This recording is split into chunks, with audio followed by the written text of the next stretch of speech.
There is a new free tool almost nobody's talking about that tells you exactly how to set up your guiding. And I think it solves a problem every one of us has had at certain times. So let me show you what it does and more importantly, how it can save you. Hey, this is View into Space. I'm Sascha from Switzerland, so grüezi miteinander and thanks for watching my channel.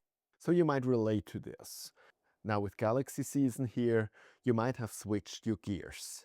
Put a new scope on your camera or change the camera. And then in the evening you go out, you set up your rig and you get ready to shoot. And when it's dark and when you're right at a point to press the button to start a shooting, you realize your guiding settings are still from the old setup. So what to do? Usually what I did is I asked ChatGPT.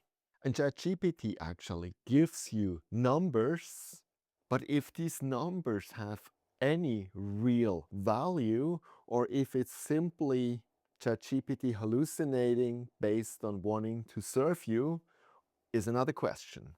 So is there a better way to do that? And there is. It's called the Guiding Optimizer. It's a free web tool, most likely wipe coded. There's no download, no account, nothing. Just enter the URL that I put in the description below and you can start. But before we go to my computer and actually look at it, there's just one caveat. It is important to understand that guiding is depending on so many things that we can impossibly ask from a tool to give us the perfect guiding settings. And the tool doesn't claim that, but I also do not want to make you believe that. What it is a starting point. But usually that's good enough for the first night, for the start with a new setup to shoot again.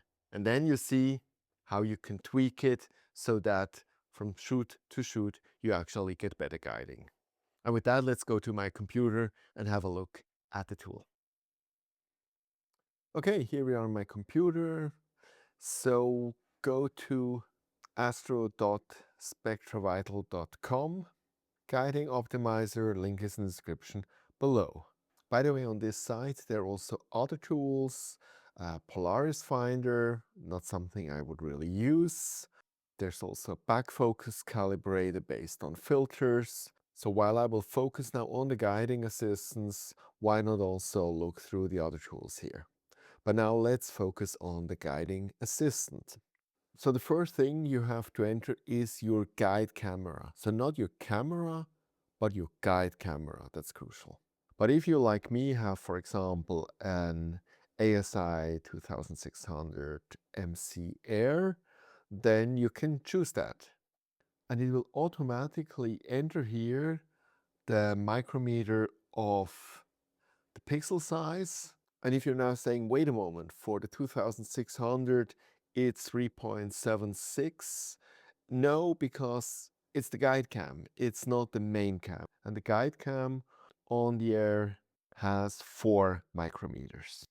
Next thing we have to choose is the guide scope focal length. Again, not your main scope, but your guide scope, except you're doing off-axis guiding, or again, you have Air, which also shoots through your main scope. So for me, let's take, for example, the SQA70. That would be 336 millimeter focal length. Then you have to enter how many seconds your guide camera exposure time should be. The guide rate, you can actually choose that in the ASIAir, for example.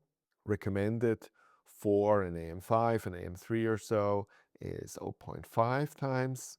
You have to choose if you have a harmonic drive or a one gear, a traditional one, your seeing conditions, and the wind conditions. And once you have entered that, voila, down here, you actually have all you need. So first of all, you have the step settings, and in the ASIAir, you will find that here.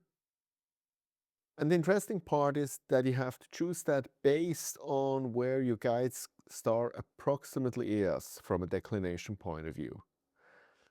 0 degree, plus 30 degree, or plus 60 degree.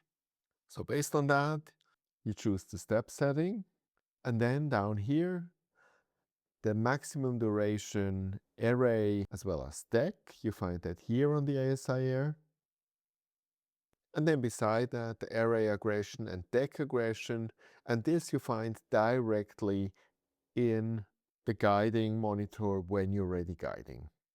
And I think what's really interesting now, if you change something, for example, I take now my camera and put it on my SCT on my 925 HD Edge, which has 2350 millimeter focal length. And you see how much actually these guide settings change now. So based on that, we can even change the seeing and the wind. You could even actually implement that in your setup workflow, that when the conditions are a little bit exceptional, for example, you have suddenly strong winds, then you actually enter that here and you adjust the settings according to that. And this would obviously also work with Nina, actually not with Nina, but with PHD, where you could also enter these settings.